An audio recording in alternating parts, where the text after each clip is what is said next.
Gold, trusted gold buyers. మీరు తాకట్టు పెట్టిన బంగారాన్ని విడిపించి ఈ రోజు ఉన్న మార్కెట్ ధరకు కొనబడను.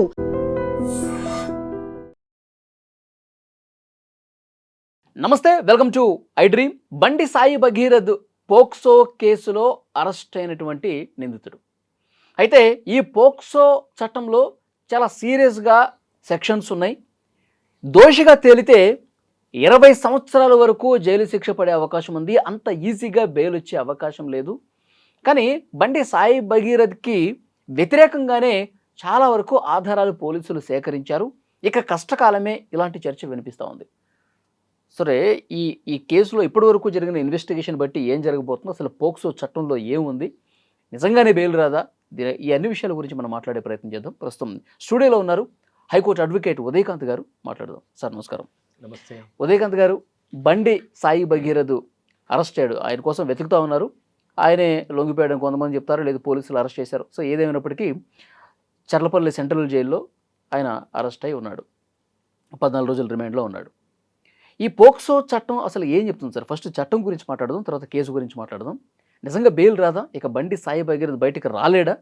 వస్తగా చెప్పాలంటే వల్లి గారు, POCSO is one of the serious offence.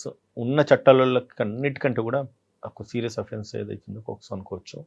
Minor girls below 18 years వాళ్ళ మీద లైంగిక దాడి జరిగితే కనుక ఖచ్చితంగా పోక్సోలో కేసు రిజిస్టర్ అవుతుంది. శిక్ష రుజువు అయితే 20 years imprisonment, life imprisonment, death imprisonment కూడా ఉన్నది. అంటే ఒక ఆడపిల్లను, మైనర్ గర్ల్ని టచ్ చేస్తే ఎంత దారుణంగా ఉంటుంది అన్నది పోక్సో చట్టాల మీద ఒకవేళ నిజంగా శిక్ష పడ్డోళ్ళు ఎవరైనా ఉంటే కనుక వాళ్ళ చరిత్ర చూస్తే మనకు అర్థమవుతుంది. సో ఇందులో మోర్ పర్టికులర్లీ మొన్నటిదాకా మన మెయిన్ కన్సర్న్ ఏముండే, అరెస్ట్ కావాలనుకుంటుండే. అరెస్ట్ అయిండు. దాని తర్వాత ఏంటిది, శిక్షలు ఏం పడతాయి, శిక్ష ఖరారు కావాలి. శిక్షలు ఎప్పుడు పడతాయి? ఎవిడెన్స్ ప్రూవ్ అయిన తర్వాత పడుతుంది. కాకపోతే ఈ మధ్య కాలంలో ఏం జరుగుతుంది అన్నది అందరికి కూడా పెద్ద కన్ఫ్యూజన్. నిజంగానే శిక్ష పడుతుందా పడదా? సుమారు 8 days ఎక్సర్సైజ్ తర్వాత దొరికిండు. కోర్ట్స్ అయితే బ్లంట్గా ఆయన బెయిల్ పిటిషన్ రిఫ్యూజ్ చేసిండు, ప్రొటెక్షన్ రిఫ్యూజ్ చేసిండు, ఇంటిమ్ ప్రొటెక్షన్ అంతా రిఫ్యూజ్ అయింది.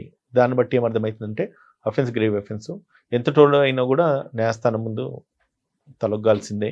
చట్టానికి ఎవరు అతిథులు కాదు, చట్టాలకి ఎవరు చుట్టాలు కాదు అనేది మళ్ళీ ఒకసారి ఈయన కేసు మోర్ పర్టికులర్. ఇప్పటివరకు పోక్సోలో అరెస్ట్ అయిన వాళ్ళలో బెయిల్ వచ్చినటువంటి సందర్భాలు ఎన్ని ఉన్నాయి సార్? చాలా తక్కువ సార్. అంటే ఎందుకు ఉన్నాయంటే మనం కేసెస్ అన్ని కూడా రివ్యూ చేయం కదా. బట్ నేను బాగానే వచ్చినాయా లేదా అని. బెయిల్ రాదు సార్, అంత తొందరగా అయితే రాదు. అండ్ ఇంకోటి ఏంటంటే పోక్సోలో ఖచ్చితంగా తొందరగా ట్రయల్స్ కూడా జరుగుతాయి. ఒక కేసు నేను చేసిన దాంట్లో విత్ ఇన్ 6 months కన్విక్షన్ కూడా వచ్చింది. నేను చూసిన case final judgement 20 years conviction వచ్చింది. సో దాంట్లో బెయిల్ అయితే తొందరగా రాదు. ఇందులో బెయిల్ కూడా రాదు.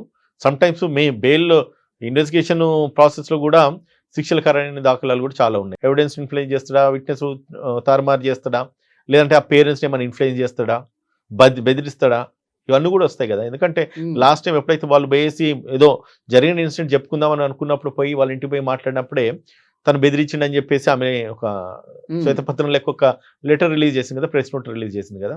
సో అందులో వాళ్ళు ఏమేమి ప్రాబ్లమ్స్ ఫేస్ చేస్తున్నారు, ఎన్ని థ్రెటన్స్ వాళ్ళు ఎదుర్కొన్నారు అనేది కూడా చెప్పిర్రు.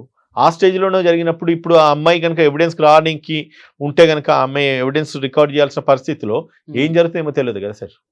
సో మేబీ అంటే అయితే కాంప్రమైజ్ చేసుకోవాలి, వాళ్ళకున్న బెస్ట్ ఆప్షన్ అలా అదే. లేదంటే victim statement it self is enough శిక్ష పడడానికి. దీంట్లో మేజర్గా ఎవిడెన్స్ ప్రూవ్ చేయాల్సిన నెసెసిటీ కూడా పోక్సోలో ఉండదు. సో కాకపోతే ఏంటంటే విత్ కన్సెంట్ జరిగిందా, లేదంటే కనుక తిరిగినరా లేదా, విత్ కన్సెంట్ వితౌట్ కన్సెంట్ అంటే ఒకవేళ అమ్మాయి మేజర్ అయితే కనుక కన్సెంట్ పరిగణలోకి తీసుకోవచ్చు. అమ్మాయి మేజర్ కాదు, మైనర్ కాబట్టి ఆమె సర్టిఫికేట్, బర్త్ సర్టిఫికేట్ ప్రూవ్ అయిన తర్వాత ఇంకా కన్సెంట్ అనే పాయింటే లేదా. లాస్ట్ ఇప్పుడు బెయిల్ పిటిషన్ వేసినప్పుడు, యాంటిసిపేటరీ బెయిల్ వేసినప్పుడు వాళ్ళు అదే కదా ఆర్గ్యుమెంట్ చేసినారు. మన ప్రాసిక్యూషన్ సైడ్ ఏమో అమ్మాయి మైనర్ అంటే, డిఫెన్స్ సైడ్ ఏమో దానికి మాకు సంబంధం లేదు, అసలు అఫెన్సే జరగలేదు, అండ్ జరిగినా కూడా వీళ్ళు కలిసిపోయినారు, కలిసి తిరిగినారని కొన్ని పాయింట్స్, అన్నెసరీ కొన్ని పాయింట్స్ లీక్ అయినాయి అక్కడ. దానివల్ల రేపు ట్రయల్ కోర్టులో కూడా కొంత ఇబ్బంది అయ్యే పరిస్థితి ఏర్పడ్డది.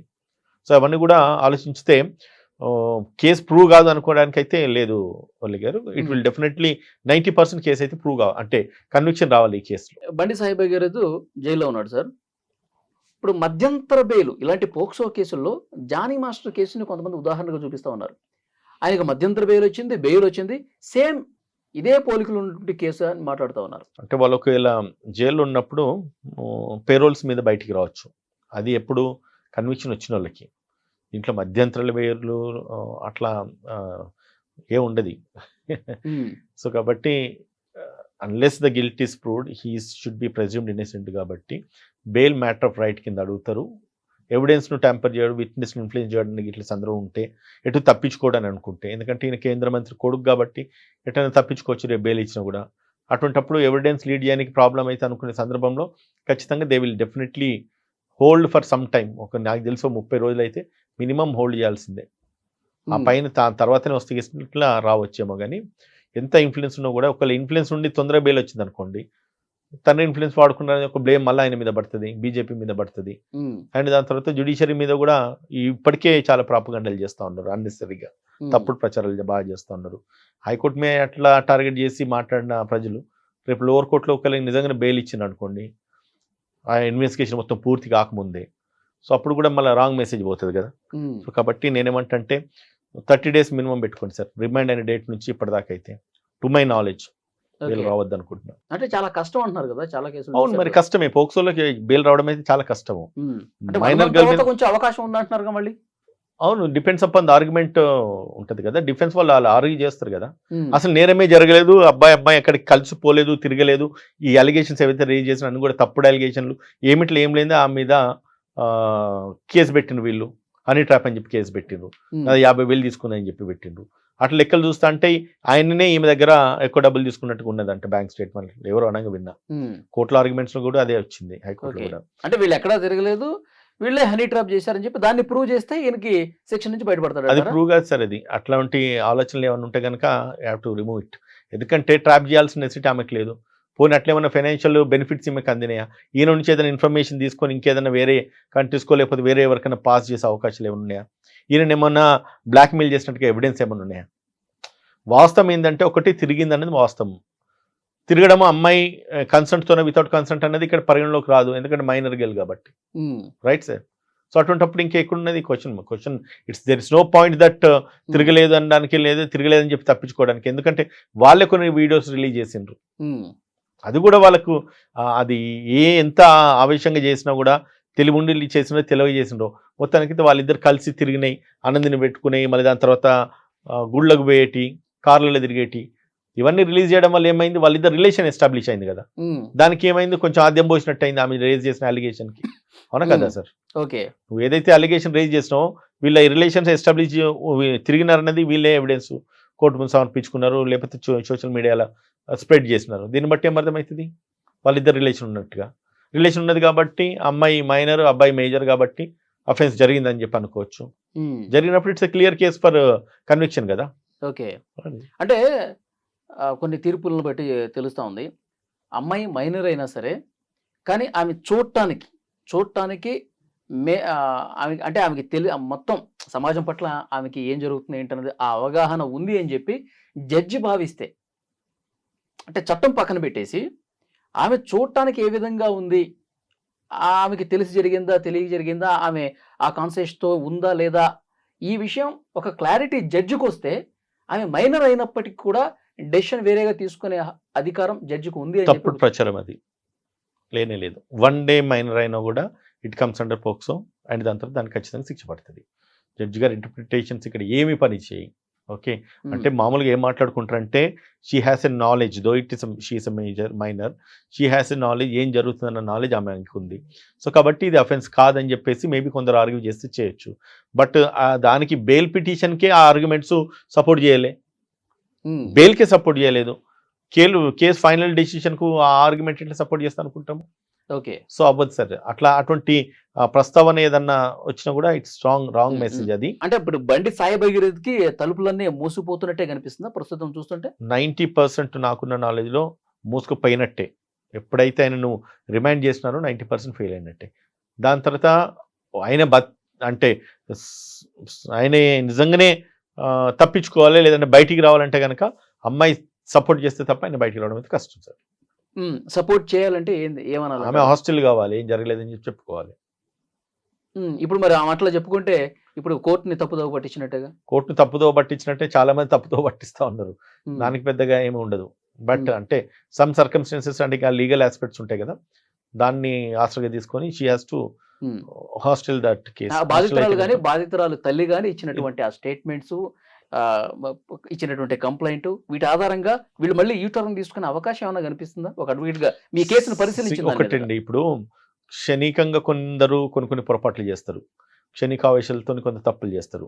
అండ్ వాళ్ళున్న మెంటల్ స్టేట్ను బట్టి, స్టేట్ ఆఫ్ మైండ్ బట్టి తప్పు చేస్తారు. అది పిల్లలు ఇద్దరి మధ్యలో జరిగిన తప్పు, వన్ థింగ్. సెకండ్ ఇన్స్టెన్స్లో వీళ్ళు వెళ్ళి కంప్లైంట్ ఇచ్చున్నారు. వీళ్ళు కంప్లైంట్ ఇవ్వడానికి రీజన్ ఏంటంటే ఆల్రెడీ వీళ్ళ మీద నిర్మల్ని కూడా ఒకసారి కంప్లైంట్ అయిందంట. దాని తర్వాత వీళ్ళు వెళ్ళి పోలీస్ స్టేషన్కి వెళ్ళి కంప్లైంట్ ఇచ్చేటప్పుడు కూడా దానికంటే బిఫోర్ కూడా కేసు వీళ్ళ మీద ఎఫ్ఐఆర్ అయిందంట. ఏమి సో కాబట్టి ఇవన్నీ కూడా వాళ్ళని అంటే కూడా ఇక్కడ కొంచెం పోలీస్ తప్పిదం కూడా ఉద్రేకానికి కనిపిస్తుందా? దారి తీస్తుంది కదా. అంటే వాళ్ళకి పవర్ ఉంది కదా అని చెప్పి వాళ్ళకి ఫేవర్ చేయడం కోసం పోలీసులు కొంత డ్రామా ప్లే చేశారు అని ఏదైతే చర్చ వినిపిస్తుందో దాన్ని కూడా తేలాల్సిన అవసరం ఉందా? ఆ మాత్రం మనం కోఆపరేట్ చేస్తేనే కదా ఇటువంటి పిల్లలంతా ఇట్లా విడిగా చేయడానికి ఆస్కారం ఉంటుంది. అవునా కదా. ఇప్పుడు ఇదివరకు ఎప్పుడైతే ఆయన తప్పు చేసినాడో అప్పుడే మందులు ఇచ్చుంటే అయిపోయేది. ఆయన హాస్టల్లో జనాలను కొట్టుడు కానీ, లేదంటే కనుక ఒక కాలేజ్లో ఆయన చదువుకున్నప్పుడు ర్యాగింగ్ చేస్తున్నప్పుడు పిల్లల్ని కొట్టుడు కానీ, ఇవన్నీ కూడా ఆయన చరిత్రలో ఆల్రెడీ ఉన్నాయి. అప్పుడే కనుక సరి చేసేసి కంట్రోల్లో పెట్టుంటే కనుక ఒక అమ్మాయి లైఫ్ ఇట్లా కాకపోయేది. అబ్బాయి లైఫ్ అట్లనే అయింది, రూయిన్ అయిపోయింది. అమ్మాయి లైఫ్ ఆడపిల్ల రేపు ఫర్దర్ ఫ్యూచర్ ఆమె ఎట్లా ఉంటుంది ఎవరికి తెలుసు. So it all matters. Okay sir, ఇప్పుడు పోక్సో చట్టంలో బండి సాయి భగీరథ మీద నమోదైనటువంటి కేసులో సెక్షన్ 5 సబ్సెక్షన్ 1 రెడ్ విత్ 6 అని పెట్టారు. ఏంటి సార్ ఈ సెక్షన్ ఏం చెప్తుంది? Sexual assault upon a minor girl. Okay, so ఆమె మీద సెక్షువల్ అసాల్ట్ జరిగింది. సో ఆ స్టేట్మెంటు అమ్మాయి ఆఫ్టర్ ఫస్ట్ ఎఫ్ఐఆర్ ఇచ్చిన తర్వాత ఆ అమ్మాయి ఆ స్టేట్మెంటు మళ్ళీ పోలీసులకు, ఇన్వెస్టిగేషన్ ఏజెన్సీస్కి ఇవ్వడం. ఇచ్చిన తర్వాత ఆమె మీద పెనిట్రేషన్ జరిగింది, ఆమె మీద సెక్షువల్ అసాల్ట్ జరిగింది అండ్ డిఫరెంట్ పారామీటర్స్ ఉంటాయి అందులో. ఓకే, సో కాబట్టి ఇట్స్ ఎ గ్రేవ్ అఫెన్స్. మీరు ఏదైతే ఫస్ట్ ఇన్వోక్ చేసినారో ఆ సెక్షన్స్ ఏదైతే 74, 75 ఆఫ్ బిఎన్ఎస్, దాని తర్వాత 11 and 12 ఆఫ్ ఇది పోక్సో యాక్ట్, అవన్నీ కంటే కూడా సీరియస్ అఫెన్స్ ఇది. సో ఆమె స్టేట్మెంట్ బేస్ చేసుకొని సెక్షన్ 5. ఇప్పుడు రీసెంట్ గా ఇంకోటి 64 కూడా చేర్చానట్టుగా బిఎన్ఎస్ లో పనిష్మెంట్ ఫర్ రేప్ అది బిఎన్ఎస్ లో ఉంది. సో అది ఎస్టాబ్లిష్ అయింది కాబట్టి 64 ఒకటి ఇన్వోక్ చేసినట్టుగా వి హావ్ సీన్ డాక్యుమెంట్. నేను చూడలే. అంటే 64 ఏం చెప్తుంది? రేప్ జరిగినట్టుగా చెప్తుంటది బిఎన్ఎస్ లో. శిక్ష పనిష్మెంట్ ఎట్లా ఉంటుంది? 10 years తేలితే 10 years పనిష్మెంట్. రేప్ అఫెన్స్ కు 10 years ఉంటుంది. అదే పోక్సో యాక్ట్ ఇన్వోక్ అయింది కాబట్టి 20 years ఉంటుంది. And 20 years and above life imprisonment, death penalty కూడా ఉండొచ్చు దీంట్లో. వీటిలో బెయిల్ వస్తుందా సార్? సార్ అదే మాట్లాడుకుంటున్నాం కదా, bail is matter of right. So ఖచ్చితంగా బెయిల్ వచ్చే ఛాన్సెస్ అయితే ఉంటాయి, కానీ ఎప్పుడు వస్తుందని మాత్రం తెలియదు. అట్లా బెయిల్ వచ్చిన తర్వాత ట్రయల్స్ కమెన్స్ అవుతాయి. ట్రయల్స్ అయ్యే ప్రాసెస్లో తొందర కూడా అయ్యే ఛాన్సెస్ ఉంటాయి. ఇన్ ద మీన్ టైం వీళ్ళు ఏమన్నా కాంప్రమైజ్ చేసుకుంటేమో మనకు తెలియదు, మాట్లాడుకొని ఒప్పందం చేసుకొని. లేదు కాలేదంటే కనుక ఒకవేళ నిజంగానే ట్రయల్స్ ప్రాపర్గా లీడ్ చేసేసి ఎవిడెన్స్ ప్రూవ్ అయితే కనుక ఆయనకు శిక్ష పడుతుంది కదా. సో మొత్తానికి కొంత కష్టకాలం నడుస్తుంది. ఉత్కంఠ అంటుంటాం కదా మీరు. సో ఎట్టి పరిస్థితుల్లో ఖచ్చితంగా ఈ ఎపిసోడ్ మాత్రము స్టేట్ అయితే ఫస్ట్ ఇన్స్టెన్స్లో బాగా కుదిపేసింది. ఇంకా కూడా సోషల్ మీడియాలో ఇప్పటికి కూడా అది ఈ టాపికే నడుస్తూ ఉన్నది. ఆయనకి శిక్ష పడి ఆయనకి బెయిల్ వచ్చిన తర్వాత కూడా నడుస్తుంది. శిక్ష పడితే మాత్రం ఇంకా కూడా there will be very large స్కేల్లో అయితే స్టేట్ని అయితే ఇది ఒక కేసు కుదిపేసింది కాబట్టి ప్రతి ఒక్కరికి ఒక ఇది ఉంది, అంటే ఆతృతన ఏం జరుగుతుంది అన్నది wait and see sir. Okay sir, December 31 రోజు ఇది జరిగింది. 31 రోజు మొయినాబాద్ ఫామ్ హౌస్లో జరిగింది. దాన్నే కంప్లైంట్లో కూడా ప్రస్తావించారు. అయితే ఆమె పెట్టింది కేసు మే నెలలో. మరి ఇన్ని రోజులు ఎందుకు వెయిట్ చేయాల్సినటువంటి పరిస్థితి వచ్చింది? మైనర్ గర్ల్ సెక్షువల్ అఫెన్స్, ఒక ఆడపిల్ల మీద సెక్షువల్ అఫెన్స్ జరిగినప్పుడు ఆమె బయటకు వచ్చి చెప్పుకోవడానికి భయపడతారు, సిగ్గుపడతారు. అండ్ సోషల్ స్టిగ్మాస్ ఇవన్నీ కూడా మ్యాండేట్ అవుతాయి. సమాజం ఏమనుకుంటారేమో అన్నది ఫస్ట్ ప్రైమరీ కన్సర్న్. దాని తర్వాత జనవరిలో కూడా వీళ్ళకు కొంత రిలేషన్ కంటిన్యూ అయింది. ఈ అబ్బాయి మాట్లాడుకోవడము, దాని తర్వాత వీళ్ళిద్దరు ప్రేమించుకున్నారు, ఇష్టపడ్డారని చెప్పేసి వాళ్ళు ఏదో మాట్లాడుకున్నారు. ఫినైల్ తాగుతా లేదంటే కనుక ఇంకోటి తాగుతా అని చెప్పేసి అబ్బాయి అబ్బాయికి ఫోన్ చేసి చెప్పడం, అబ్బాయి వెంటనే మళ్ళీ ఫోన్ చేసేసి వాళ్ళ పేరెంట్స్ను ఇన్ఫార్మ్ చేసి దాన్ని రెస్ట్రిక్ట్ చేయడం, కట్టేలు చేయడము, ఇదంతా కూడా జరిగింది. ఎప్పుడు జనవరి అంతా కూడా ఇది ఎవరు వాళ్ళ డిఫెన్స్ సైడ్ అడ్వకేట్ మాట్లాడడం జరిగింది, ఎక్కడ హైకోర్టులో మాట్లాడడం జరిగింది. సో అప్పటిదాకా వీళ్ళ రిలేషన్ కంటిన్యూ అయింది. దాని తర్వాత గ్యాప్ వచ్చిన ప్రాసెస్లో అమ్మాయి మీద వీళ్ళు కేసులు పెట్టడం జరిగింది నిర్మల్ ఎక్కడో. దాని తర్వాత ఎప్పుడైతే వాళ్ళిద్దరి మధ్యలో రిలేషన్ ఇంకా కూడా బాగా ఇదైపోతుంది, డిస్టర్బ్ అవుతుందో, వాళ్ళిద్దరి మధ్య కమ్యూనికేషన్ ఏదో ఉన్నట్టుంది. సో దాని తర్వాత ఈ అమ్మాయిని తను హరాస్ చేయడమా, లేదంటే కనుక ఆ అబ్బాయే కావాలని చెప్పేసి ఈ అమ్మాయి అనుకోవడమా, వాళ్ళిద్దరి మధ్యలో ఇంకా కూడా రిలేషన్ బాగా కూడా వాడి కాళ్ళకంటే డిస్టర్బ్ అయిపోవడం వల్ల వన్ ఫైన్ టైం ఏదో ఒక చర్య తీసుకోవాలి, ఈమె కూడా బాగా రివోట్ అయిపోయేసి ఆయన మీద కేసు రిజిస్టర్ చేసింది. దానికంటే ముందే ఏప్రిల్ 23 నాడు ఆమె మీద కేసు అయింది. సో ఈ సీక్వెన్స్ ఆఫ్ ఈవెంట్స్ అన్నీ కూడా జరిగిన తర్వాత ఈమె ప్రొటెక్ట్ చేసుకోవాలి కదా, ప్రొటెక్ట్ చేసుకోవడానికి ఏదో ఒక మెజర్ తీసుకోవాలి కదా. ఆ మెజర్ తీసుకునే ప్రాసెస్లో కూడా some times it may happen like అంటే వాళ్ళకి గత్యంత లేని పరిస్థితిలో పోలీస్ ప్రొటెక్షన్ కనిపోయినారు. అది కూడా అంటే బాగా మిగిలిన ఛానల్స్ అన్నీ వైరల్ చేయడము, బాగా కూడా స్ప్రెడ్ కావడము, వన్ ఫైన్ టైం ఆయన అరెస్ట్ అయ్యేంత వరకు కూడా ఒక ఉద్యమం లేక పోరాటం చేసినారు కదా వల్లి గారు. సో కాబట్టి జస్ట్ అంటే వాట్ ఐ సే ప్రాక్టికల్గా వాళ్ళిద్దరి మధ్యలో ఏం జరిగింది మనకు తెలియదు. ఇదంతా కూడా ప్రాసిక్యూషన్ అండ్ డిఫెన్స్ వాళ్ళ ఆర్గ్యుమెంట్స్ ట్రయల్ కోర్టులో ఏం జరుగుతుంది అన్నది అండ్ దానికి వచ్చిన అవుట్కమ్ ఏంటిది అన్నది వాస్తవం చెప్పాలంటే బయటికి మీడియా కూడా లీక్ చేయరు.